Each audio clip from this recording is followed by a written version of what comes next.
I can't say anything about Bush that hasn't been said by 1,000 learned men. But I can say that I'm just another kid who feels the same way.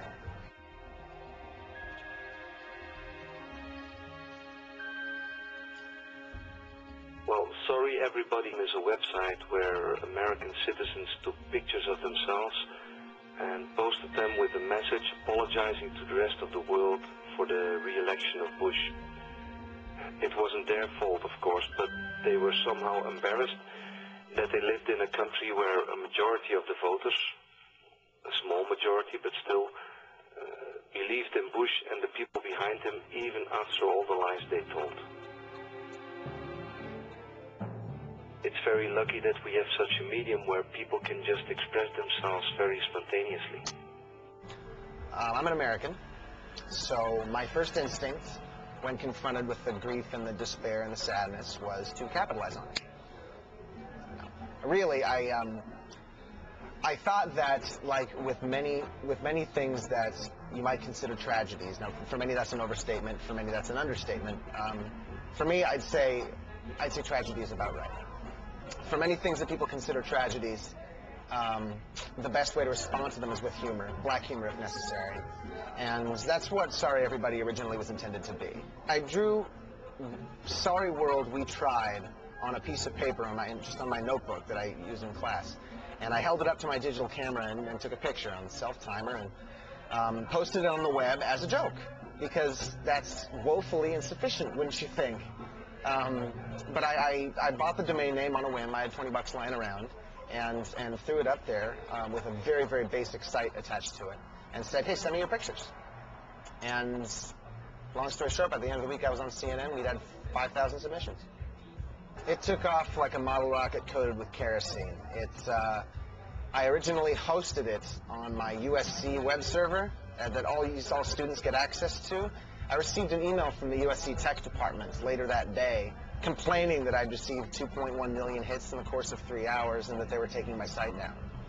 Not for any political reasons, but because it was putting stress on their server to the tune of about 82% of their traffic.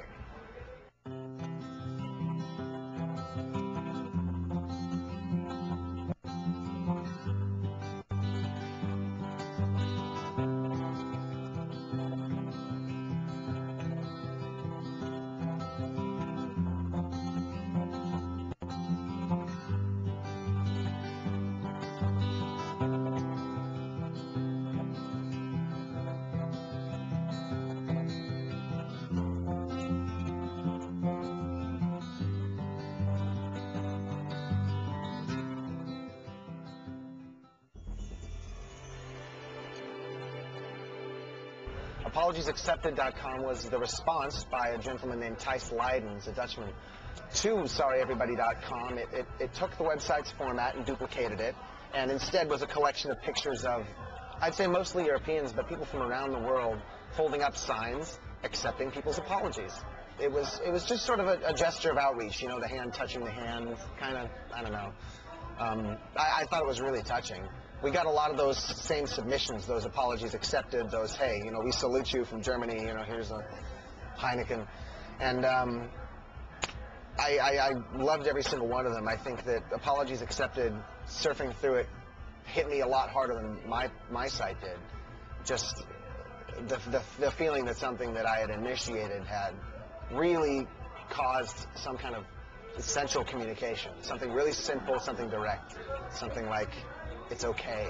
International bridges are tenuous things.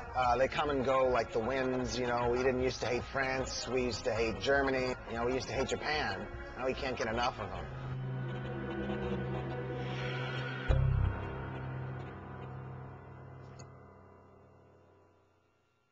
Well, they sprung up like a fairy circle. There's just mushrooms popping up like from underneath my butt. Just, hello, I'm WeAreNotSorry.com. Hi, I'm SorryEverybodyMyAss.com. Hi, You're welcome, everybody. Hi, I'm We're Not Sorry. Hi, I am not sorry. Hi, and NotSorryEverybody.com. There was even a NotSorryNotEverybody.com, which was a counter site. But they consisted mostly of collections of pictures of conservatives with a sort of a similar motif, holding up signs, in many instances holding up guns, and saying that they weren't sorry at all. In fact, that they were in some cases proud, in some cases just morbidly angry about what I'm not sure. But the upshot is they were making fun. Underneath almost all mockery, there is a more genuine emotion, right? They were really, really angry that communication was taking place. And it felt like there was some kind of movement going on which they were just absolutely horribly opposed to. And I'm not sure if many of these people could articulate what that movement is, and I'll tell you what that movement is. That movement is peace. And there's a lot of people who have not really internalized what peace means, what it requires, what it entails. And when you get right down to it, they're against it. They would rather be at war than at peace. There's a lot of people who voted for Bush, I think, that didn't want to. And those people don't show up on the We're Not Sorry sites. We have to be careful not to think of these people in camouflages, you know, grinning toothlessly and pointing their 22s at the camera as representative of half of our country, because they're not. This isn't conservative America. These aren't the people that we want to talk to. You want to talk to the ones who voted for Bush because they didn't like Kerry. Because, in all honesty, that's something I can understand.